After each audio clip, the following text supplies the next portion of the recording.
TV KPM. Hello, hai, Assalamualaikum adik-adik sedang menonton Teroka di Didik TV KPM sekarang ini bersama dengan Kak Eli Arifin di sini dan juga cikgu yang handsome hari ini pakai baju warna purple. Cikgu Hamzi Ismail di mana sama-sama kita akan meneroka untuk mata pelajaran perniagaan bagi tingkatan 4, cikgu. Ya, terima kasih Eli. Eli pun cantik hari ini. Terima kasih, cikgu. Dan topiknya hari ini adalah hubungan dan interaksi antara bahagian fungsian. Ya, betul tu Eli. Kita sama-sama nak teroka apa yang ada dalam tajuk ni hari ini. Wow, saya pun tak sabar bila berkaitan perniagaan. Saya pasti ramai sangat nak belajar sama-sama dan teroka sama-sama untuk mata pelajaran ini. Tapi cikgu, mungkin cikgu boleh kongsikan sedikit sebelum kita berkenalan dengan askar-askar comel cikgu ni. Apa yang menariknya tentang subjek mata pelajaran ini dan topik ini? Okay, untuk mata pelajaran perniagaan ini bagi topik yang kita nak terokai hari ini, dia banyak berkisar tentang organisasi perniagaan yang betul-betul wujud di luar sana. Wow. Jadi pelajar perlu tahu setiap bahagian-bahagian fungsian ini apakah peranan yang dimainkan untuk memastikan keuntungan perniagaan itu tercapai. Wow, saya sendiri nak kena tahu ni. Ni sangat terperinci ni kan. Baik, okey, sebelum kita memulakan penerokan kita, suka citanya Kak Eli nak kongsikan dengan adik-adik untuk sentiasa menjaga penjarakan sosial, menjaga penjarakan fizikal 1 meter, kerap sanitasi, sentiasa memakai pelitup muka setiap kali nak keluar dari rumah. Dia memandangkan sekarang ni keadaan kita agak orang kata terhad, jadi kenalah keluar bersebab, cikgu. Betul. Okey, jadi saya akan sanitasi tangan saya dulu, kemudian giliran cikgu. Silakan Ya. Ali. Okey, silakan cikgu. Terima kasih.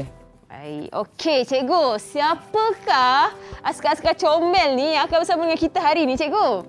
Okey, mereka ni bukan senang nak beraksi pada pagi ni. Tapi disebabkan semangat untuk dapatkan A dalam perniagaan ni dan juga meneroka tajuk ni, mereka bersemangat di pagi Ahad ni. Wow, betul tu. Orang kata hujung minggu yang sangat bermakna dan berilmu. Ya, betul. Okey, mereka ni tingkatan berapa, cikgu? Tingkatan 5 semuanya. Wow, calon SPM? Calon SPM. Okey, kita berkenalan dengan mereka. Ini dia. Kita minta mereka perkenalkan diri. Yang pertama, Aisyah Suraya. Silakan Aisyah. Selamat pagi, Assalamualaikum Kak Edi dan Cikgu Hamzi. Nama saya Aisyah Suraya binti Sari. Boleh panggil saya Suraya. Okey, seterusnya Terima cikgu. kasih. Seterusnya, Welis. Selamat pagi, hai Cikgu Hamzi, Kak Eli. Nama saya Wallace Teo Meng Hang. Boleh panggil saya Wallace. Wallace. Okey, terima kasih. Susah juga nak dengar suara Wallace ni tau. Tapi alhamdulillah dia bersedia untuk beraksi pagi ni. Saya nampak dia bersemangat hari ni. Okey, seterusnya Adilah. Silakan Adila. Assalamualaikum dan selamat sejahtera. Hai Cikgu Hamzi, hai Kak Eli. Nama saya Nur Adilah binti Muhammad Tamizi. Boleh panggil saya Adilah. Saya dari SMK Raja Jumaat. Okey, terima kasih Adilah. Seterusnya Akilah. Assalamualaikum dan selamat sejahtera. Nama saya Nur Akilah binti Syuaimi. Boleh panggil saya Akilah. Okey, Akilah, terima kasih. Seterusnya Dia.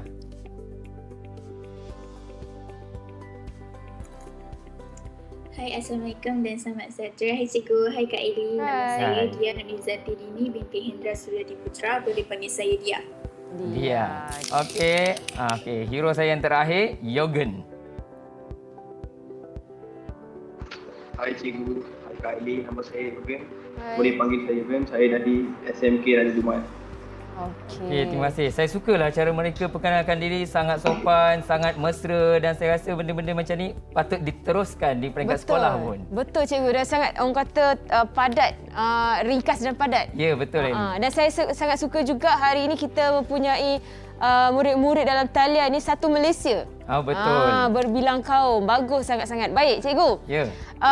Apa yang kita akan teroka dalam mata pelajaran perniagaan ini, kebiasaannya mungkin bila dengar perniagaan je murid-murid akan rasa macam alah, peninglah, kira-kira lah, mestilah ada akaun dan sebagainya lah. Itu ke yang akan kita tekankan juga dalam... Betul juga apa yang Eli fikirkan tu. Tapi untuk mata pelajaran perniagaan SPM ni, dia tak adalah banyak kira. Banyak juga aplikasi. Secara teorinya kita belajar.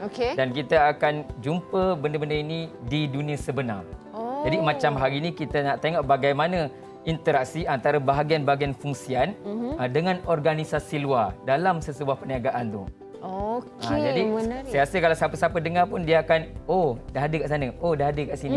Dia boleh bayangkan begitu. Dekat dengan dunia realiti kita Ya lah. betul Eli. Okey, baik. Itu yang kita akan teroka lanjut selepas ini. Jadi kita nak berehat seketika, cikgu. Boleh Eli. Kita teruskan menonton teroka di Didik TV KPM.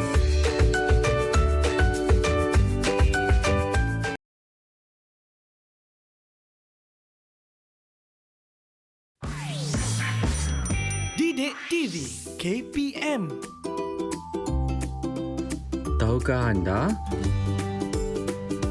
Terdapat 6 aplikasi teknologi maklumat yang sering digunakan dalam perniagaan iaitu e-pemasaran, e-dagang, e-banking, e-government, email dan laman sosial.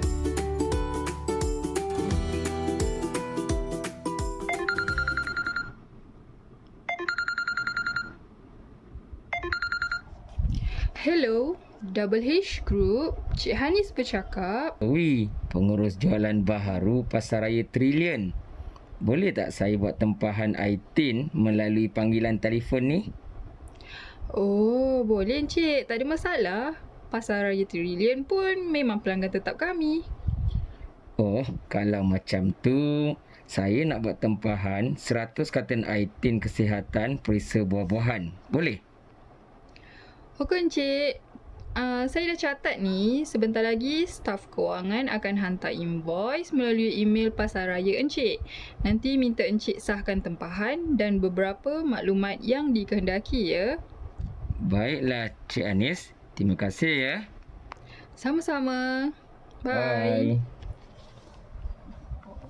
Kembali di Teroka di Didik TV KPM bersama Kak Eli Arifin di sini dan juga Cikgu Hamzi untuk sama-sama kita meneroka mata pelajaran perniagaan bagi topik hubungan dan interaksi antara bahagian fungsian. Tapi Cikgu, saya ada soalan. Ya Eli. Apa kena mengena audio tadi tu dengan penerokaan kita hari ini, Cikgu? Okey, jadi untuk menerokai tajuk kita hari ini, apa kata saya minta pelajar saya, murid-murid saya ni untuk buat ulasan terhadap panggilan telefon tadi. Boleh. Boleh saya minta Akilah untuk ulas sikit berkaitan perbualan telefon tadi? Apa yang kamu dengar? Saya mendengar perbualan telefon tentang tempahan IT antara pihak Pasaraya dan pengeluar IT. Okey, terima kasih. Maksudnya dia boleh dengar dengan baiklah suara perbualan telefon tu tadi. Jadi untuk mata pelajaran ni yang kita nak teroka yang pertama sekali, bagaimana maklumat dalam perniagaan tu disampaikan antara peniaga dengan organisasi luar yang lain. Okey. Jadi kalau perasan tadi dalam perbualan telefon tu, walaupun dah buat tempahan, kita dapat dengar yang Cik Anis tu bagi tahu dia akan hantar email. Hantar email tu untuk buat pengesahan. Kan dah order, dah buat tempahan, tapi still kena buat pengesahan terhadap apa yang ditempah lah. Jadi kenapa kena buat macam tu? Jadi kita suruh pelajar jawab lagi. Boleh, murid-murid mesti pandai ni, tahu dah. Okey, Suraya, kenapa kena sahkan tempahan tersebut melalui email? Sedangkan dia dah buat tempahan telefon tadi. So, dia nak memastikan tempahan yang dibuat tu tepat seperti apa yang diminta. Dan kadang-kadang dia takut orang tu macam prank call dia ke apa. So, dia nak pastikan betul-betul lah yang dia memang betul-betul nak buat tempahan. Okay. Maksudnya takut kena scam lah. Takut orang mengaku yang dia daripada Pasaraya Trillion buat tempahan, kemudian hantar tiba-tiba kata tak ada kan. Jadi itu yang berlaku dalam komunikasi untuk pastikan komunikasi itu dapat disampaikan dengan berkesan. Ada beberapa prosedur yang perlu dipatuhi lah. Bukan senang-senang kita terima order begitu kan. Betul. Okay, jadi untuk ni pelajar tingkatan 5 saya. Tajuk ni kita dah belajar tahun lepas lah untuk tingkatan 4. Jadi saya nak tanya, ingat lagi tak tajuk aliran maklumat ni berkaitan apa sebenarnya? Ada siapa ingat? Cikgu. Dia. Ni bukan yang ada encode dengan decode tu ke?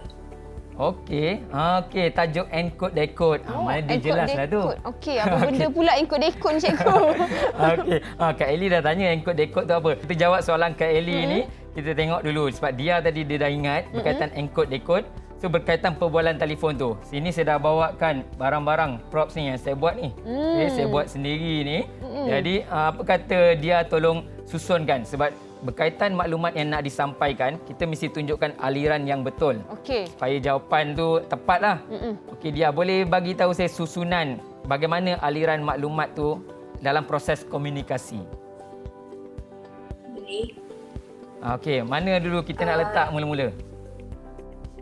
Encik Joey sebagai penghantar. Mana Encik Zoe tu? Yang ni ke? Yang lelaki tu lah. Oh, yang lelaki ni, tu. okey. Jadi, nak letak kat mana ni? Okay, Ellie letak sini first. Okey, saya letak dekat sini dulu. Okey, jadi Encik Zoe ni siapa? Dia ni siapa? Penghantar. Oh, penghantar. Okey, kita ambil yang penghantar ni, kita letak kat sini Okey, penghantar. Okey. Okay, betul. Okey, seterusnya Encode. Encode. Cuba tengok yang pasu tu mana encode. Encode. Okey ni. Okey, encode. Encode. Okey, seterusnya Saluran. okey, saluran. Apa saluran digunakan tadi? Oh. Macam ni ke? Dia guna saluran apa? Call. Telefon. Dia dah Panggilan ke, cikgu? Panggilan telefon. Tadi kata panggilan. Dia cakap kontak tadi kan? Okey. Panggilan telefon. Okey, betul tu. Betul lah, kontak tu betul juga okey, cikgu. Tapi betul. bahasa Inggeris. Oh, okey. Okey, expert ada orang ni. Okey, seterusnya. Dekod. Okey, dekod Eli. Dekod. Dekod. Okey, dekod. Okay. Kemudian penerima. Penerima. Okey, penerima. Anis. Oh, penerima Cik Anis. Penerima. Okey, penerima yang tu dulu. Penerima Okey. cikgu. Okey, Eli letak kat atas. Ni Cik Anis ni. Cik Anis. Okey, ada tinggal satu lagi tu apa Eli? Lain rupa Cik Anis ni. Atas tu. Memberi maklum balas. Memberi maklum balas ni siapa? Kak Eli. Siapa beri maklum balas dia? Siapa? Siapa yang terima? Cik Anis. Cik Anis. So dekat sini juga? Tambah kat bawah lah pula. Dia ni kat atas semua kan? Penuh dah muka Cik Anis ni. Okey. Okey, saya letak kat sini lah. Okay, jadi untuk pastikan adakah jawapan yang dia bagi ni betul, kita tengok pada paparan slide saya ni. Okey. Okey, ini seperti mana yang ada dalam buku teks perniagaan muka surat 209 tingkatan 4. Okey. Jadi adalah penghantar, encode, saluran, dekod dan juga penerima. Dan penerima tu memberi maklum balas terhadap apa yang disampaikan lah. Okey, tadi Kak Eli tanya, encode, dekod ni apa? Ada siapa-siapa boleh bagi tahu saya? Saya cikgu. Okey, Adilah.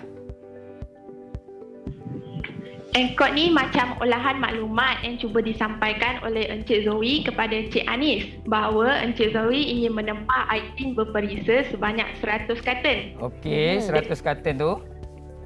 Dekod pula kefahaman maklumat Cik Anis mengenai tempahan item berperisa sebanyak 100 karton yang diminta oleh Encik Zoe tadi. Okey. Betul ke cikgu? Okey, dengan kata mudah. Okey, terima kasih Adila. Dengan kata mudahnya, encode ni, jadi pelajar biasa keliru encode dekod. Sebab dia ingatnya encode tu ending tau. Okey. Tapi kena betulkan balik konsep tu. Encode dia mula-mula, iaitu apa yang cuba ditafsirkan oleh penyampai tentang apa yang dia nak sampaikan. Dan dekod tu apa yang penerima tu dengar dan dia faham macam mana. Contoh macam ni lah Eli. Kalau Eli duduk kat rumah dengan mak ke kan, mak kata, Eli tak apalah kau duduk je, mak tak kisah, mak ni bibik je kat rumah ni. Apa yang Eli faham? Dia perlilah. Dia perli dia suruh Eli buat kerja sebenarnya kan. Jadi mak tu cuba cakap, Eli pergilah buat kerja. Itu encode. Okey. Jadi yang Eli faham tu, alamak mak dah sawan ni, dah kena buat kerja. Jadi itulah dekod, mana Eli memaham macam tu. Okey. Ada orang dia salah faham, dia kata, cantik mak dan buat kojo semua. Nogoi 9 bunyi keluar Nogoi dah. 9 kan. Jadi kata dia duduk relax ke. Kau tak faham mak perli-perli. Jadi situasi tu kadang-kadang encode dekod ni dia gunakan bahasa yang sukar difahami. Jadi kadang kita kena tanya apa maksud sebenarnya. Tapi dalam konteks perniagaan ni, saluran komunikasi ni digunakan direct. Cakap terus melalui panggilan telefon tadi. So selain daripada komunikasi melalui panggilan telefon, kita boleh tengok tadi ada maklum balas melalui email. Okey, lagi apa lagi komunikasi yang boleh kita gunakan Eli? Email, telefon, kita ada telefon dengan aplikasi telefon aplikasi itu samalah kan cikgu. Dan lagi satu gaya badan kita, memek muka, betul? Betul. Cuba Eli senyum. Tak nampak lah sebab pakai pelitup muka Tapi kadang ni. walaupun kita pakai Mata. pelitup dua, mata kita still boleh menunjukkan kita senyum kan? Betul. Walaupun kita tak senyum, tapi ekspresi wajah kita tu menggambarkan komunikasi kita. Tak adalah orang kata kita sombong ke. Jadi itu cara kita untuk berkomunikasi. Dalam perniagaan ni, komunikasi yang berkesan menggunakan saluran-saluran yang betul akan memastikan semua objektif perniagaan tu dapat dicapai dengan baiklah. Dan juga intonasi suara pun sangat penting, cikgu. Oh betul, intonasi tu penting tu. Macam dalam kelas kan, kalau saya dah start tinggi suara tu, baru diam lah. Faham lah. Kalau kita cakap macam biasa tu, dia buat tak tahu je, tak apa. Kan?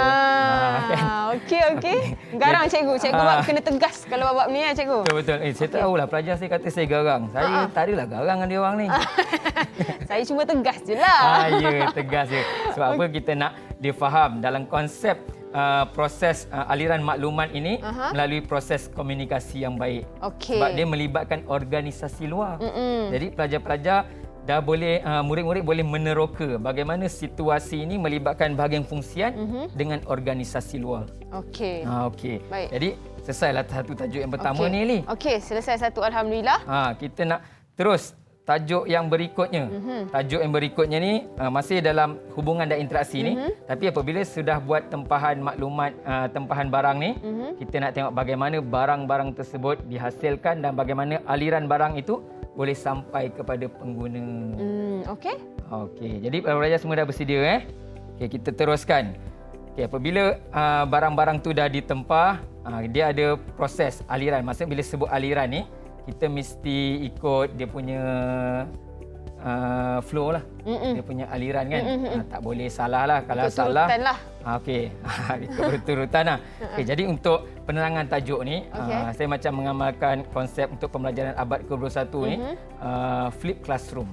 Flip classroom. Pertama kali saya dengar tu. Oh, Eli tak pernah dengar lagi? Tak pernah. Okey, flip classroom ni maksudnya macam kita memberi tugasan awal kepada murid-murid untuk dia buat ulang kaji. Dan kemudian baru masuk topik tersebut untuk kita bincangkan bersama. Jadi macam cikgu dah bagi tahu Eli, Eli kena baca tajuk 1, 2, 3. Nanti saya akan ajar. So bila kita ajar tu pelajar dah bersedia.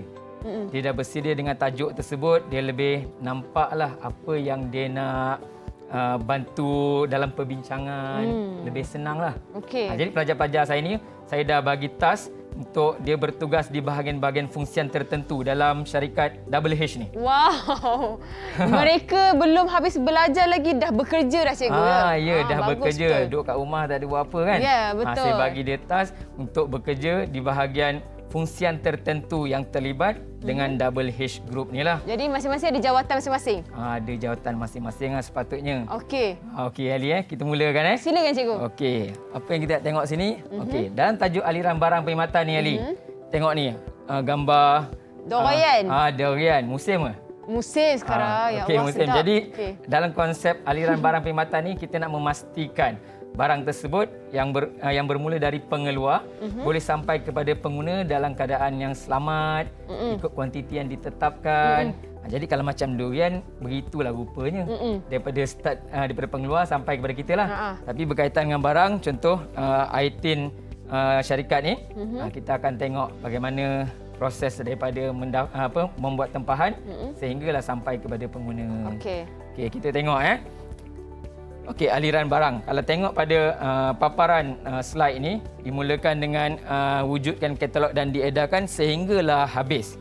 Jadi kita tengok satu persatu ya Eli. Okey. Yang pertama berkaitan wujudkan aliran barang, wujudkan katalog dan diedarkan. Jadi kita nak tahu ni bahagian siapa. Okey. Bila kita tanya, siapakah yang terlibat bahagian yang pertama ni? Wujudkan katalog dan diedarkan. Okay, siapa yang Saya cikgu. Adilah bahagian apa? Bahagian pemasaran. Bahagian pemasaran Nelly. Bahagian pemasaran buat apa? Tugas saya membuat perancangan berkaitan sasaran pasaran dan campuran pemasaran. Okey. Contohnya katalog cantik yang depan cikgu tu, Alamak, saya lah yang buat. Oh, katalog ni. Awak buat. Okey. Tujuan saya buat katalog bagi memudahkan pelanggan memahami dan tertarik dengan produk yang dijual. Okey, Eli nampak katalog ni, Eli? Cantik. Okey, situ ada sekali dengan harga barang. Okey, apa dia punya tagline tu? Jualan lebih Lebih jimat, lebih untung. Oh, lebih jimat, lebih untung jualan kilang tu kan. Lebih jimat, lebih untung. Okey, jadi ni Adilah buat. Adilah tadi dia kata bahagian pemasaran. Saya ada dengar dia sebut dalam bahagian pemasaran ni dia terlibat dengan untuk sasaran pelanggan dan juga campuran pemasaran. Kalau Ellie dengar campuran pemasaran, apa yang Ellie bayangkan? Campuran pemasaran, marketing strategi. Okey, Kak Ellie tak boleh bayangkan sebab Kak Ellie mungkin tak terlibat secara langsung dalam belajar ni. Betul. Jadi Adilah yang terlibat secara langsung dengan pemasaran. Apa itu campuran pemasaran?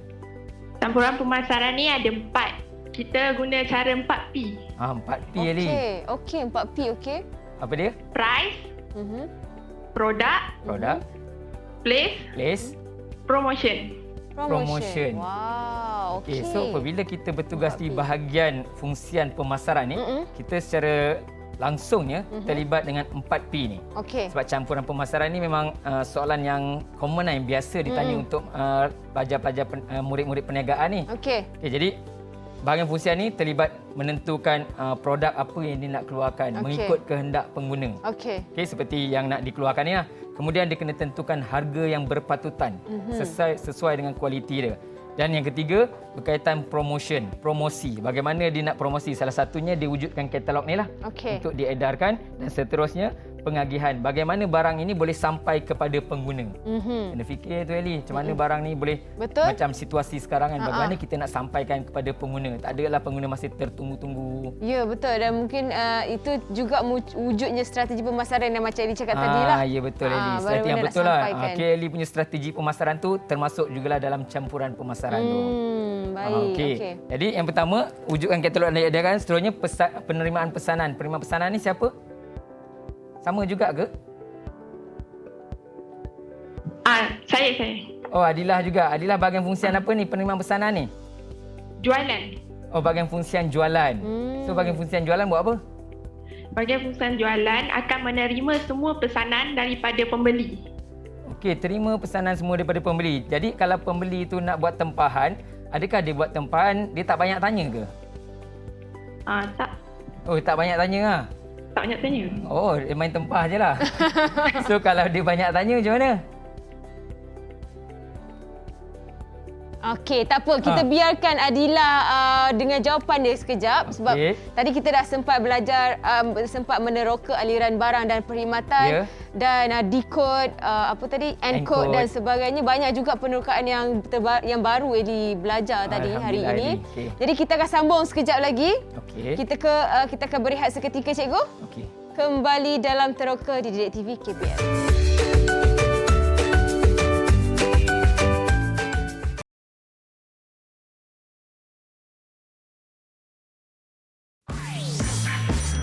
Didik TV KPM.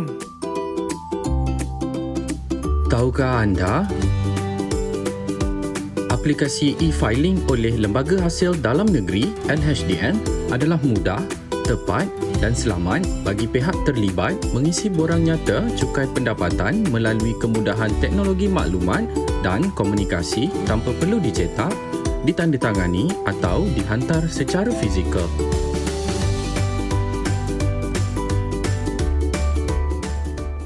Murid-murid masuk ke kelas sekarang sebab kita nak memulakan penerokaan kita untuk mata pelajaran perniagaan. Bagi topiknya, hubungan interaksi antara bahagian fungsian dengan organisasi luar. Okey, terima kasih Cikgu. Ini dia Cikgu Hamzi yang akan sama-sama sambung mengajar kita pada hari ini bersama dengan murid-murid dalam talian daripada Sekolah Menengah Kebangsaan Raja Jumaat Port Dickson. Ya, tadi kita berhenti pada Adilah tadi. Saya tanya dia kalau duduk di bahagian fungsian jualan, pelanggan yang minta order, minta tempahan, ada banyak tanya tak? Ada banyak soalan tak? Adilah? Silakan Adilah. Dia orang akan banyak tanya. Okey, banyak tanya tu boleh ke kamu jawab semua? Dia mesti terangkan tentang produk tu dengan jelas supaya pembeli tu faham. Okey, pembeli faham dan yakinlah untuk membeli. Jadi siapa yang duduk bahagian fungsian jualan ni, dia mesti tahu. Macam peniaga durian, kalau dia menjual durian tu, dia mesti tahu ini durian jenis apa. Kita pun kadang pelik. Macam mana dia boleh tahu? Sebab tu memang tugas duduk bahagian fungsian jualan, dia mesti tahu keseluruhan tentang produk yang dijual. Jangan bila kita tanya, sekejap saya tanya bos. So kita yang tanya pun akan rasa macam, ya ke dia jual ni? Ya ke? Tak yakin. Yakin tak yakin kan. Jadi ingat, yang duduk bahagian fungsian jualan tu kena lebih yakin mengetahui tentang produk yang dijual. Okey, seterusnya aliran yang berikutnya ialah jadual pengeluaran yang dipersetujui. Ada sebut jadual pengeluaran tu. Jadi kalau jadual pengeluaran, saya rasa bahagian fungsian pengeluaran lah tu. Siapa bahagian fungsian pengeluaran? Saya cikgu. Aisyah Soraya. Silakan. Bahagian fungsian jualan ni buat apa? Bahagian fungsian pengeluaran. Sorry. Tugas saya akan senaraikan sumber yang diperlukan dan dari situ saya akan buat anggaran tempoh yang tertentu untuk siapkan produk yang diminta mengikut kehendak yang ditetapkan oleh pelanggan. Okey, bahagian fungsian jualan kamu dah tentukan masa yang sesuai lah untuk buat pengeluaran. Jadi susah ke tidak sebenarnya bahagian fungsian pengeluaran ni? Senang je kalau ikut cara betul sebab bahagian fungsian pengeluaran ni dia ada 3 kawalan. Kawalan awal, kawalan awal, semasa dengan selepas. Kawalan awal tu kita memastikan input berada dalam keadaan yang baik. Kawalan semasa, proses tersebut kita kena pastikan proses tersebut tak ada masalah.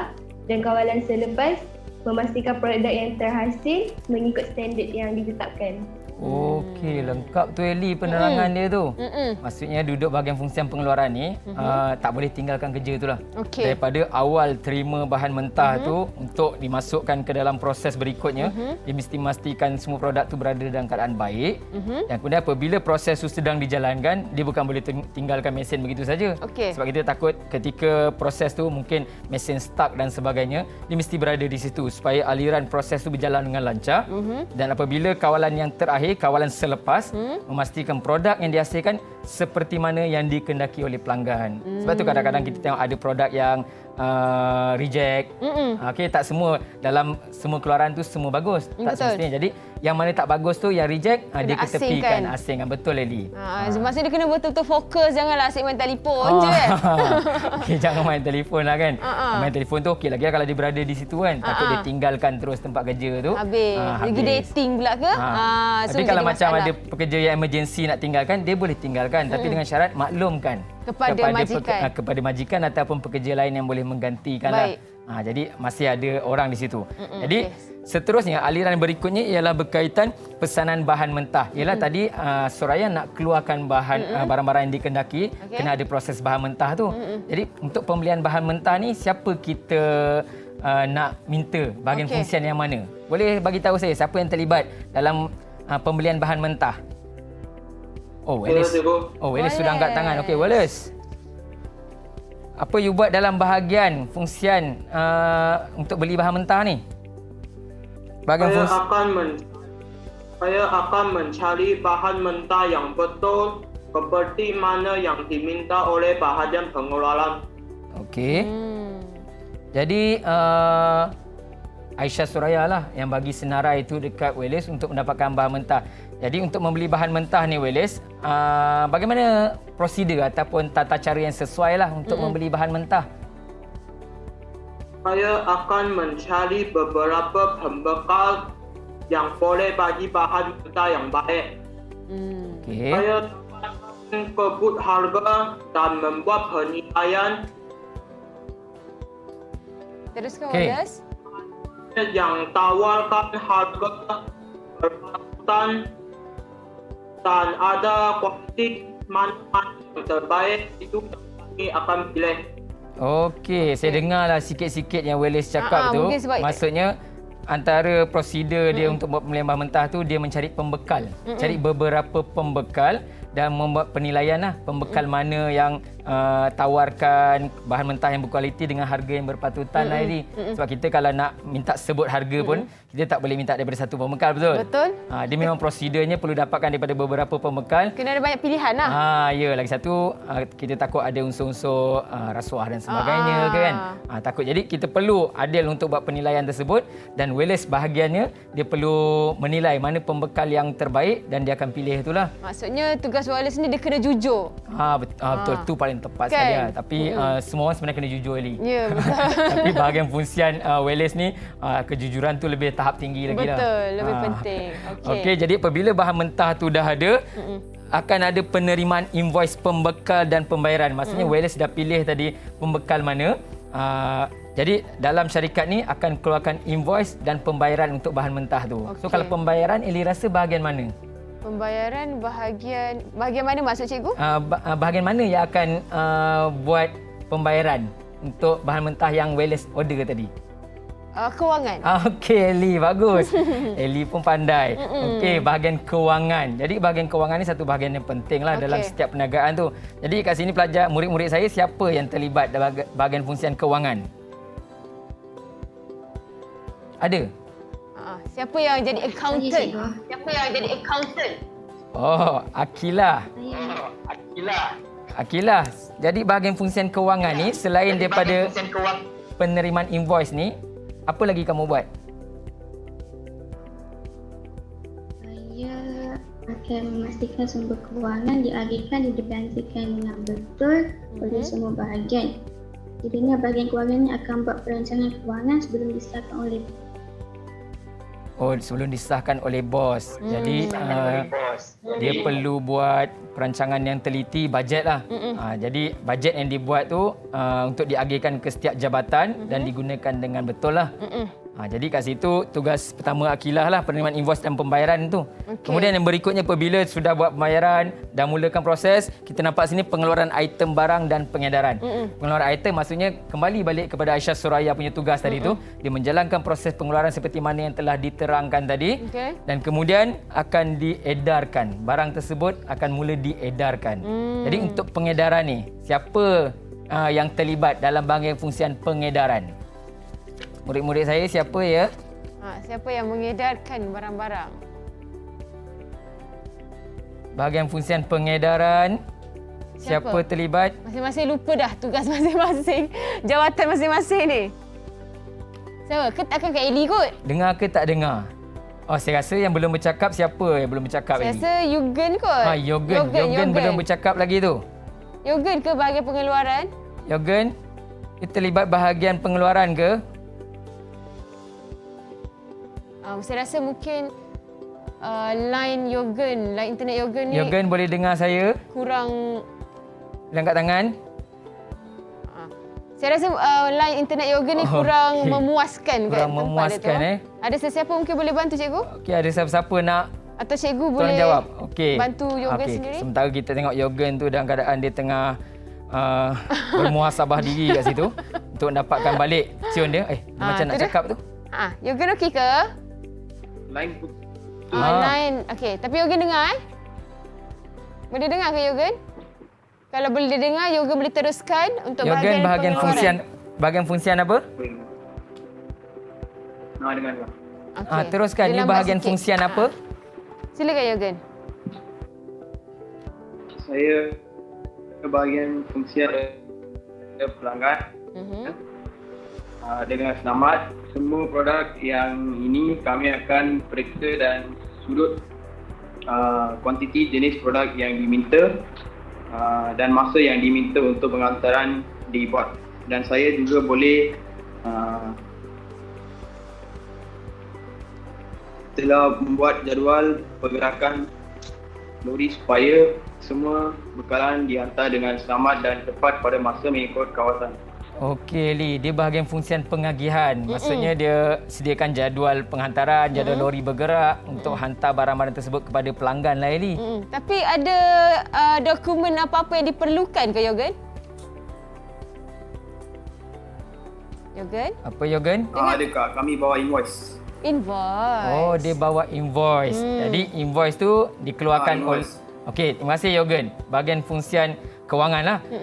Akilah dah sediakan invoice yang mungkin dibawa oleh Yogen lah untuk diserahkan. Adakah pembayaran tu dibuat kepada Yogen dengan kawan-kawan yang terlibat dalam pengagihan ataupun ada cara lain pembayaran? So kita tanya Akilah lah bagaimana pembayaran tu dibuat pula untuk Akilah. Ni yang terakhir sekali lah ni. Penghantaran invoice kepada pembeli dan penerimaan bayaran tu Akilah. Okey, silakan Akilah. Jika pembayaran melalui cek, boleh je serah kepada penghantar tadi. Cuma kalau tunai, saya akan minta mereka buat pembayaran melalui mesin tunai atau boleh buat pindahan ke dalam akaun melalui e-banking. Baik. Okey. Cikgu, kita akan sambung sedikit lagi selepas ini. Boleh Cikgu? Okey, boleh. Selepas orang kata pengulasan daripada Akilah, kita dah dengar pada ulasan daripada Cikgu juga. Dan kita kembali selepas ini di Teroka di Didik TV KPM. Jangan ke mana-mana.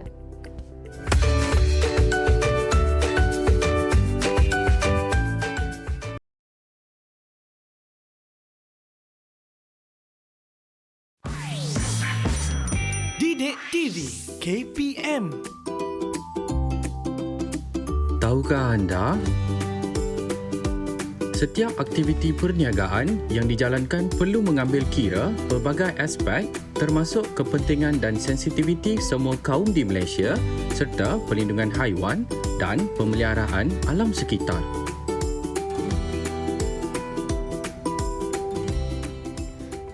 Kembali di Teroka di Didik TV KPM bersama Kak Eli dan juga Cikgu Hamzi yang sedang sama-sama meneroka untuk mata pelajaran perniagaan. Tadi kita ada ulas sedikit berkenaan dengan aliran barang dan perkhidmatan daripada murid-murid cikgu iaitu Akilah. Untuk tadi, yang terakhir sekali ni cikgu kan? Okey, tadi Akilah sebut berkaitan penerimaan pembayaran. Pembayaran tu kalau dibuat secara cek, bolehlah hantar kepada bahagian fungsi pengagihan yang datang tu. Sebab cek dia boleh balik kepada syarikat dan pulangkan ke bahagian fungsi kewangan. Tapi kalau dia nak buat pembayaran secara cash, Akilah kata dia akan galakkan penggunaan invoice.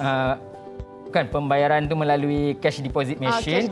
Okey, mesin deposit tunai ataupun dia boleh transfer ataupun pindahkan melalui akaun lah, melalui perkhidmatan e-banking. Okey. Jadi keseluruhannya tentang aliran barang perkhidmatan ni, kita dapat tengok lebih kurang ada 6 bahagian fungsian yang dalam tulisan saya warna hitam, kotak hitam ni. Bahagian fungsian ini terlibat untuk menghasilkan keluaran-keluaran barang yang telah ditetapkan lah.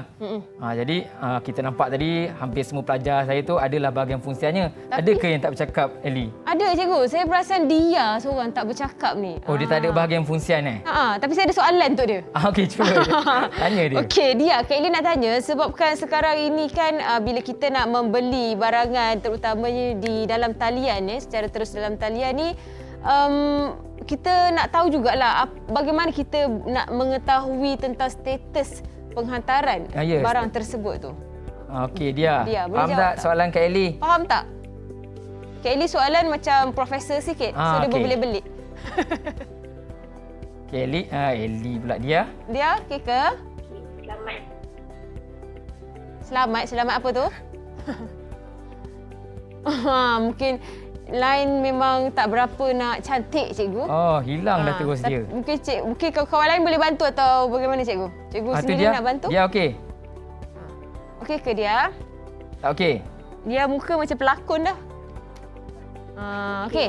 Okey. Dia suka betul lah tu. Dia dengar lah tu. Silakan dia.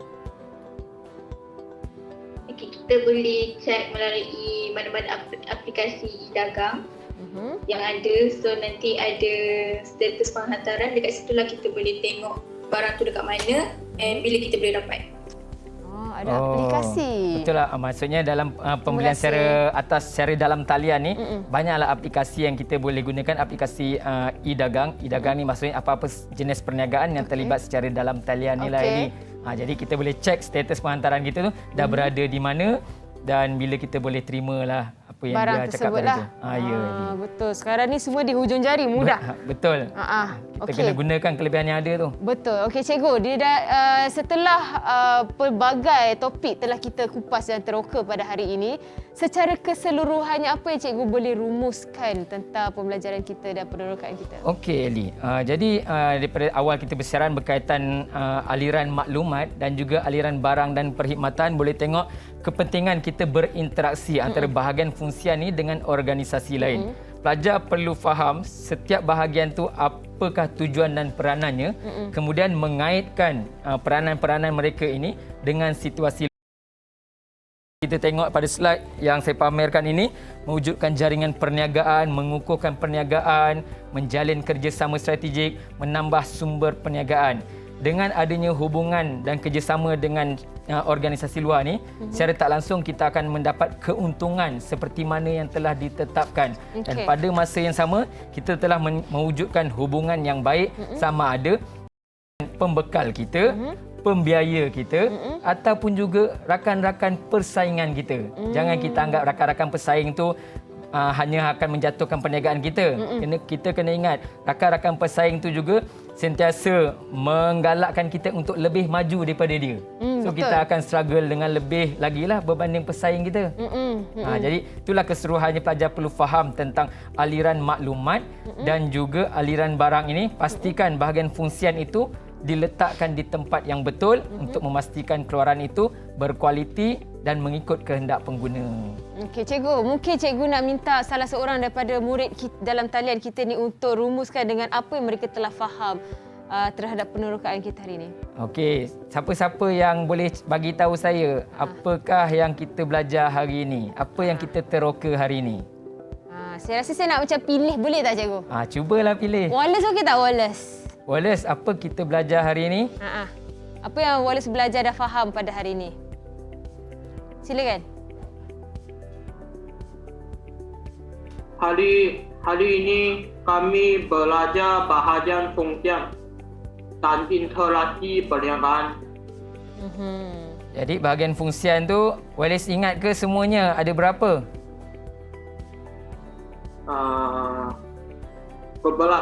11.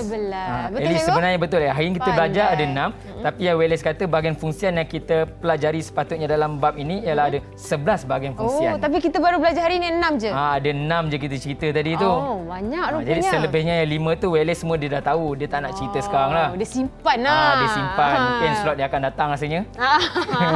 Sebab inilah orang kata calon-calon SPM yang memang dah bersedia sebenarnya. Ya betul Eli. Jadi kita hanya orang kata review dan ulang kaji semula je sedikit. Betul. Mungkin kita nak minta daripada murid wanita atau perempuan pula cikgu. Murid perempuan. Seorang. Siapa? Saya tengok ada seorang murid ni tadi dia macam muka dia petak sikit sebab dia macam bapa kena marah je dengan cikgu. Kenapa siapa tu? Adilah, silakan Adilah. Ya cikgu. So apa rumusan yang kita belajar hari ni? Fungsiannya saya faham tak? Bahagian fungsian. Bahagian fungsian apa? Berkaitan apa? Bahagian fungsian utama dalam organisasi perniagaan. Bahagian fungsian utama dalam organisasi perniagaan. Okey, Adilah, selain yang 6 tu, boleh bagi tahu saya apa lagi bahagian fungsian lain yang kamu ingat? Perkhidmatan pelanggan. Okey, khidmat pelanggan. Pentadbiran. Pengurusan sumber manusia. ICT. R&D. Okey, dia dah tambah dah 5 tu. Okey, terima kasih Adilah. Jawapan tu mantap tu. Solid. Bolehlah bersedia untuk SPM 2021. Okey, Eli, saya tak marah dia Eli. Tengok, sedih dia. Tak ada. Saya pasti Adilah ni macam murid, salah seorang murid kesayangan dalam kelas juga cikgu ya. Semua ni saya sayang. Salah seorang daripadanya. Okey cikgu, terima kasih banyak-banyak. Okey, sama. Sebab sudi mengajar dan meneroka sama-sama dengan kita untuk mata pelajaran perniagaan pada hari ini. Dan juga terima kasih murid-murid dalam talian, adik-adik Kak Eli yang comel ni dan sangat bijak ni. Sebab sudi berkongsi ilmu dengan penonton di rumah juga. Okey, jadi murid-murid daripada Sekolah Menengah Kebahasaan Raja Jumaat Pordis ni memang sangat hebat dan sangat bijak, terutamanya dalam mata pelajaran Amin, ini. harap-harap begitulah. InsyaAllah good luck dalam SPM juga tahun ini, dan selepas ini kita akan sama-sama meneroka satu lagi mata pelajaran yang menarik, iaitu pendidikan khas bahasa Melayu. Ini salah satu mata pelajaran kegemaran saya juga, cikgu. Dan teruskan menonton teroka di Didik TV KPM. Jumpa kejap lagi. Assalamualaikum. Bye. Semua boleh lambai-lambai.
Didik TV KPM